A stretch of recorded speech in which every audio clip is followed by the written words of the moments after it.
बिस्मिल्लाहिर्रहमानिर्रहीम। अस्सलाम वालेकुम। कल हम लोगों ने ये फर्स्ट थ्री पैराग्राफ्स पढ़े थे, जिसमें से मैंने आपको जो है वो मेन और इम्पॉर्टेंट वर्ड्स भी अंडरलाइन करवाए थे। अब हम नेक्स्ट जो है वो पैराग्राफ से स्टार्ट करते हैं। होप्स हो कि आप लोगों को पिछला जो है वो समझ आ गया होगा और आपने इसे घर में पढ़ा भी होगा। The sun and the other stars we see in the sky, the sun सूरज एंड द अदर स्टार्स, और जो दूसरे सितारे हैं वी सी, जिनको हम देखते हैं, इन द स्काई, आसमान में, और ऑल एक्सट्रीमली हॉट, वो सारे ही बहुत ज़्यादा गर्म हैं, यानी शदीद किस्म के गर्म हैं। फॉर टू हॉट, इतने ज़्यादा गर्म हैं, for life to exist on them, कि वहाँ पे ज़िंदगी का वजूद जो है वो नहीं हो सकता। सो आल्सो नो डाउट, इसीलिए कोई शक नहीं इस बात में, were the pieces of the sun, के सूरज के वो टुकड़े, when they were first thrown off, जब वो उसने बाहर फेंके थे पहली बार, तो वो भी उतने ही गर्म होंगे।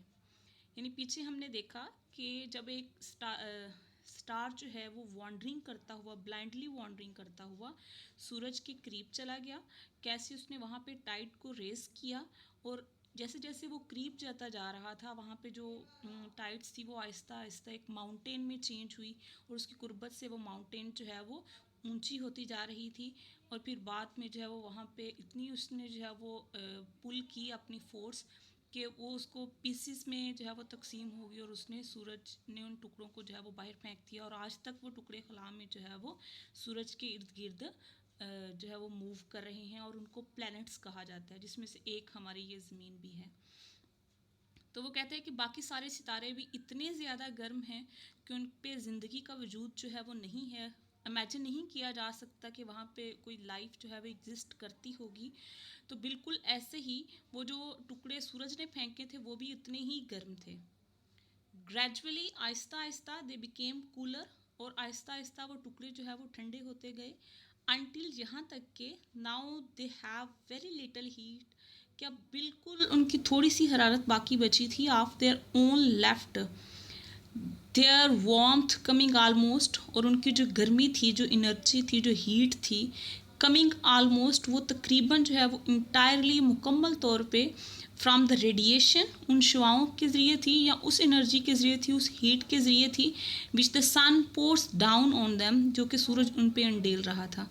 यानी जब सूरज ने उन टुकड़ों को बाहर फेंका तो वो बहुत ज़्यादा हॉट थे कि इमेजिन नहीं किया जा सकता था कि वहाँ पे कोई लाइफ एग्जिस्ट करती होगी। But with the passage of time, जैसे जैसे वक्त गुजरता गया, उनकी हीट जो है वो बिल्कुल ख़त्म होती गई, और वो आहिस्ता आहिस्ता वक्त के साथ साथ जो है वो ठंडे होते चले गए, और अब उन पे सिर्फ वही हीट और एनर्जी है जो सूरज उनके ऊपर फेंकता है। जैसे हम अपनी ज़मीन को ऑब्ज़र्व करते हैं कि ये बिल्कुल एक नॉर्मल टेम्परेचर है, इंसान यहाँ पे जो है वो एग्जिस्ट कर रहा है, हम यहाँ पे जो है वो ज़िंदगी गुजार रहे हैं, और यहाँ पे जो रेडिएशन और जो जहाँ पे हीट और एनर्जी है वो सूरज की मौजूदगी की वजह से है। सूरज जब अपनी शुआएँ ज़मीन पे फेंकता है तो वो इसको जो है वो गर्म करता है। इन कोर्स ऑफ टाइम, वक़्त के साथ साथ, one of these cooling pieces, उन टुकड़ों में से जो एक ठंडा था, गेव बर्थ टू लाइफ, वहाँ पे उसने जो है वो ज़िंदगी को प्रोड्यूस किया, पैदा किया। We do not know how, हम नहीं जानते कि कैसे पैदा किया, व्हेन और कब किया, और वाई और क्यों किया, दिस हैपेंड, कि ऐसा क्यों हुआ। यानी वो टुकड़े जो सूरज ने बाहर फेंके थे, जो बाद में प्लैनेट्स बन गए, जिसमें से एक हमारी ज़मीन भी है, वो आहिस्ता आहिस्ता ठंडे होते चले गए, और फिर उन ठंडे पीसेस में से एक पे जो है वो ज़िंदगी जो है वो रूनुमा होनी शुरू हुई। और कहते हैं कि कोई भी नहीं जानता कि ये कैसे, कब और क्यों हुआ। It started in simple organisms, शुरू में जो ज़िंदगी का वजूद बना, जो ज़िंदगी शुरू हुई, वो एक सिंपल सादा किस्म के जो है वो जानदार थे, हुज़ लिविंग पावर, जिनकी सलाहियत ज़िंदा रहने की जो ताकत थी, कंसिस्टेड चीफली, वो मेनली या ज़्यादातर वो मुश्तमिल थी, इन देयर बीइंग एबल, कि वो इस काबिल थे, टू रीप्रोड्यूस, कि वो दोबारा से कोई चीज़ पैदा कर सके, देमसेल्व्स बिफोर डाइंग, मरने से पहले। जो ऑर्गेनिजम्स उस प्लैनेट के ऊपर बन रहे थे, उनके अंदर इतनी सलाहियत थी कि वो अपने मरने से पहले अपने जैसे दूसरे ऑर्गेनिजम्स को जो है वो प्रोड्यूस करते जा रहे थे। बट लेकिन फ्रॉम दीज हम्बल बिगिनिंग्स, ये जो एक आजिज़ किस्म की एक थोड़ी सी जो आगाज़ था, केम अ स्ट्रीम ऑफ लाइन, इससे जो है वो ज़िंदगी का बहाव शुरू हुआ। यानी उन्होंने अपने जैसे जो है वो जानदारों को पैदा किया, फिर जो पैदा किए थे उन्होंने फिर अपने जैसों को पैदा किया, ऐसे जो है वो ज़िंदगी का फ़्लो चलता गया, वो जो ज़िंदगी की नदी थी वो बहनी शुरू हो गई। Growing ever more and more complex, और वक्त के साथ साथ वो ज़्यादा से ज़्यादा जो है वो पेचीदा होती जा रही थी। यानी स्टार्ट में बिल्कुल सिंपल थी, जैसे उसने कहा ना, it started in simple organisms, लेकिन with the passage of time जैसे जैसे रिप्रोडक्शन होती जा रही थी और उसमें कम्प्लेक्सिटी जो है वो बढ़ती जा रही थी। हैज़ इन द एंड, और बिल्कुल आखिर में, प्रोड्यूस्ड बींग्स, ऐसे जो है वो जानदार पैदा किए गए, हुज लाइव्स, जिनकी ज़िंदगियाँ आर लार्जली सेंटर्ड, ज़्यादातर जो है वो महवर हैं या मरकज़ हैं उनकी ज़िंदगियों का, इन देयर फीलिंग्स, अपने एहसास जज्बात में, एंड एम्बिशंस, और अपने अज़म में, देयर सेंस ऑफ ब्यूटी, या उनकी जमालियाती जो हिस्स है, खूबसूरती का एहसास, एंड द रिलीजन्स, और उनके मज़ाहब, इन विच, जिसमें, लाई देयर हाइएस्ट होप्स, वो मज़ाहब जिनमें उनकी बड़ी उम्मीदें हैं, एंड नोबलेस्ट डिज़ायर्स हैं, और उनकी जो है वो जो ऐसी ख्वाहिशात, नेक ख्वाहिशात जो हैं वो उसके अंदर छुपी हुई हैं।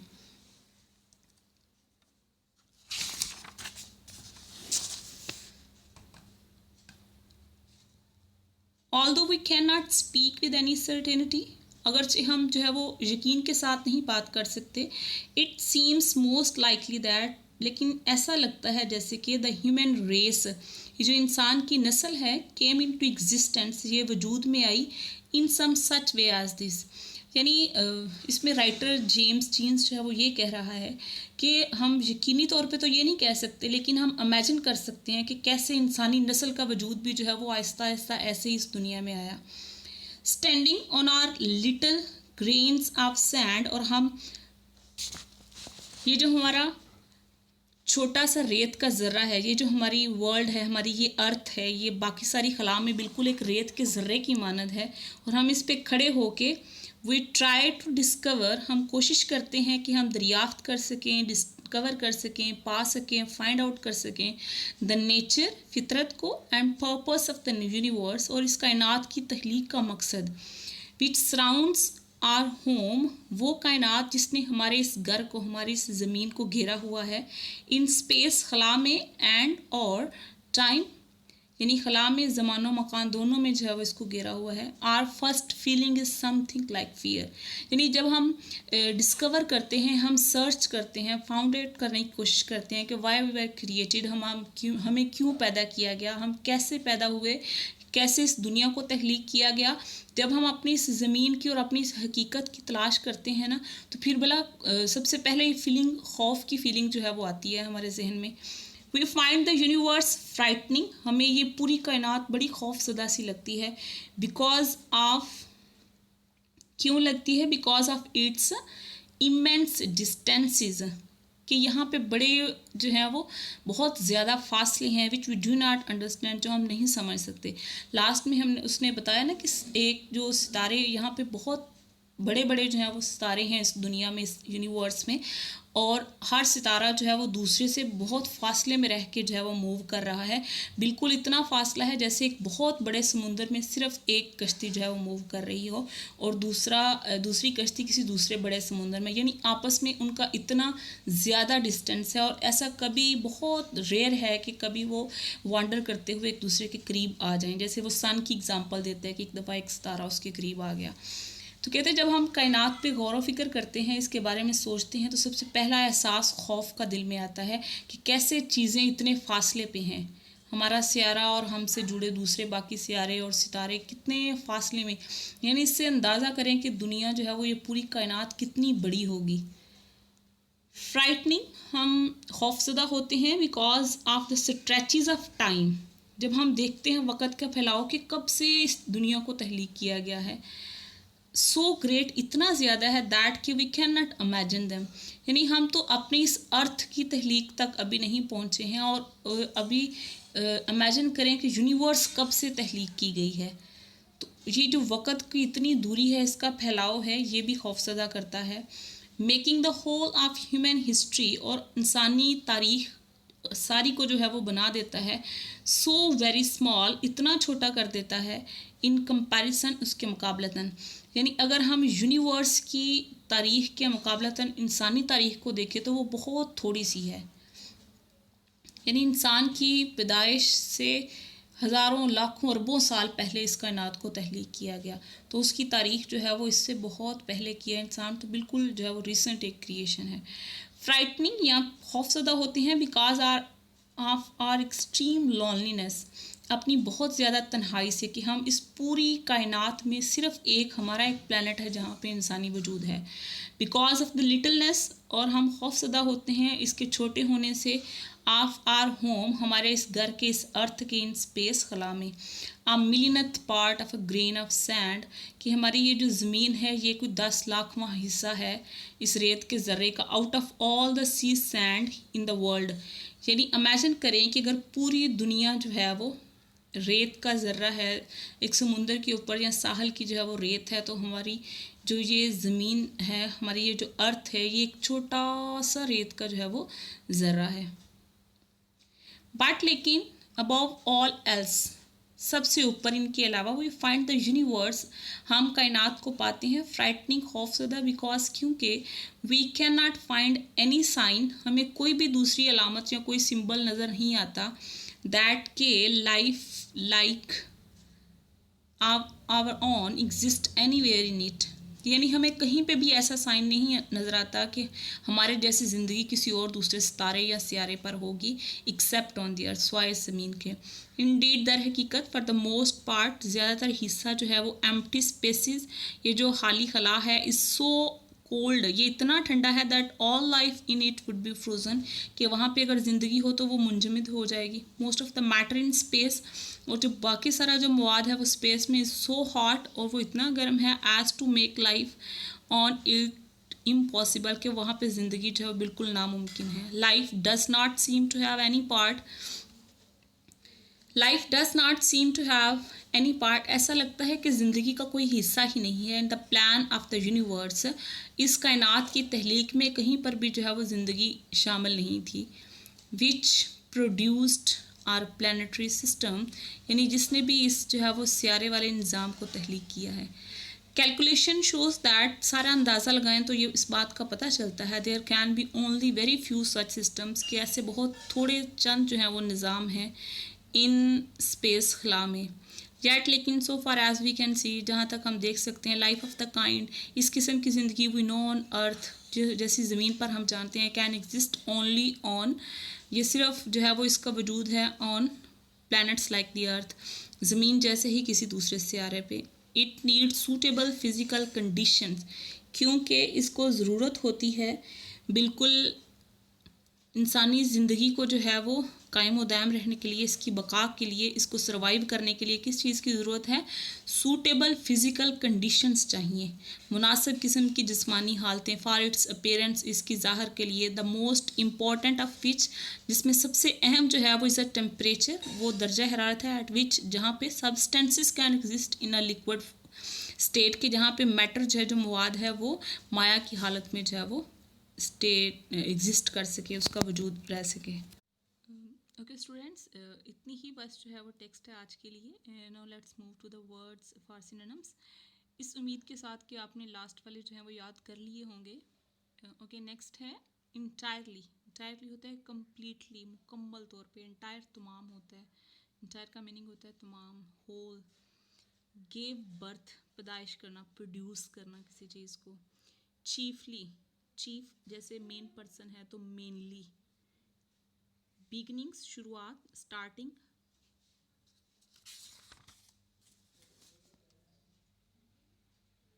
सर्टेनिटी, सर्टन होता है यकीनी, श्योरली। स्ट्रेचेस, स्ट्रेचेस जैसे फ्लाव होता है, वुसअत होना, इमेंसिटीज का। फ्राइटनिंग, खौफजदा। टेरिबल होना, हॉरिबल होना, फियरफुल। कैलकुलेट करना, किसी चीज़ को जमा करना, लेकिन यहाँ पे दादोशुमार करना, एस्टिमेट लगाना। सब्सटेंसेस जो है वो मैटर है, मवाद, stuff.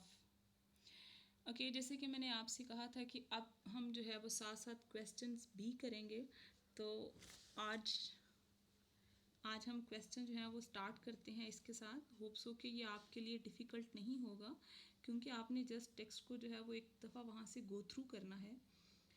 Okay, now move to the very first question.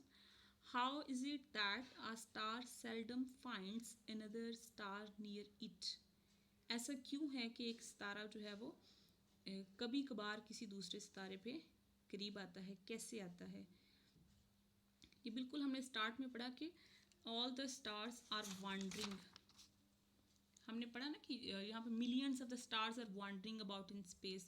हज़ारों लाखों सितारे ऐसे हैं जो स्पेस में हैं, जो वांडर कर रहे हैं, लेकिन इट सेल्डम हैपन्स कि कोई स्टार जो है वो हरकत करता हुआ दूसरे के करीब आ जाए, because it became the cause of the destruction. उनका जो है वो एक दूसरे के करीब होना जो है वो तबाही ला सकता है ना, और वो अपने अपने एक जो है वो पॉइंटेड जो मदार है उसके गिर्द ही गर्दिश कर रहे होते हैं। जैसे उसने एग्जांपल भी दी कैसे एक सितारा करीब आया और सूरज में रेज उसने टाइड्स जो हैं वो रेज की, वहाँ पे वेव किया, माउंटेन बनी, और फिर कैसे वो माउंटेन के फटने से जो है वो उसके टूटने से मुख्तलिफ हिस्से बाहर आए और वो बाद में प्लैनेट्स में जो है वो चेंज हो गए। सेकेंड क्वेश्चन है what happened when according to Sir James Jeans a wandering star wandering through space came near the sun. यानी कब ऐसा हुआ कि एक सितारा जो है वो गर्दिश करता हुआ सूरज के करीब आ गया। ओके, इससे आगे भी जो दो क्वेश्चन है ना वो बिल्कुल सेम ऐसे ही हैं। व्हाट हैपन, क्या हुआ, when the wandering star came nearer and nearer, जब एक घूमता फिरता हुआ एक सितारा सूरज के करीब से करीब तर होता गया। व्हाट आर प्लैनेट्स, सियारे क्या होते हैं, how did they come into existence, वो कैसे वजूद में आते हैं। इन तीनों क्वेश्चंस का एक ही आंसर होगा, कैसे ये हुआ कि एक जो है वो सितारा वॉन्डरिंग करते हुए सूरज के करीब चला गया and it pulls the tides, और उसने वहाँ पे रेस जो है वो टाइड्स जो है वो रेस करनी शुरू कर दी और माउंटेन में चेंज हुई, और फिर बाद में कैसे जो है वो mountain was torn into pieces and that pieces were changed into planets और Earth is one of them. इन तीनों क्वेश्चंस का एक ही आंसर है, दैट्स वाई अब हम जो है वो अगला क्वेश्चन भी करेंगे। Why is there no life on the stars? ऐसा क्यों है कि सितारों पे रोशनी, सितारों पे जो है वो ज़िंदगी नहीं है। बिल्कुल आज हमने पढ़ा कि बहुत सारे ऐसे स्पेस में कुछ जो है वो इतने कूल हैं that the life will be frozen there, कि अगर वहाँ पे ज़िंदगी होगी तो वो फ्रीज़ कर जाएगी, और कुछ इतने हॉट हैं that there is not any possibility of the existence of life, कि वहाँ पे लाइफ हो नहीं सकती, मुमकिन नहीं है, इतने हॉट हैं। ज़िंदगी को जो है वो एग्जिस्ट करने के लिए, सर्वाइव करने के लिए एक मॉडरेट टेम्परेचर चाहिए, that is only possible on this earth. तो ये रीज़न है कि किसी दूसरे स्टार पे जो है वो लाइफ नहीं है। Okay, this is the lesson for today, और होप सो कि आप जो है वो इसको करेंगे। ये 5 क्वेश्चंस हैं, और इनफैक्ट ये 3 ही क्वेश्चंस हैं, क्योंकि बाकी दरमियान वाले जो 2, 3 एंड 4 हैं इनका एक ही आंसर है। तो आपने ये क्वेश्चन भी जो है वो याद करने हैं। सुबह इंशाल्लाह हमारी इसकी टेक्स्ट जो है वो कंप्लीट हो जाएगी। ये 2 हम पढ़ेंगे और साथ यहाँ पे जो है ये 3 क्वेश्चंस करेंगे, और फिर उसके बाद एडिशनल क्वेश्चंस में से कुछ करेंगे। ओके, अल्लाह हाफिज़, सी यू इंशाल्लाह टुमारो।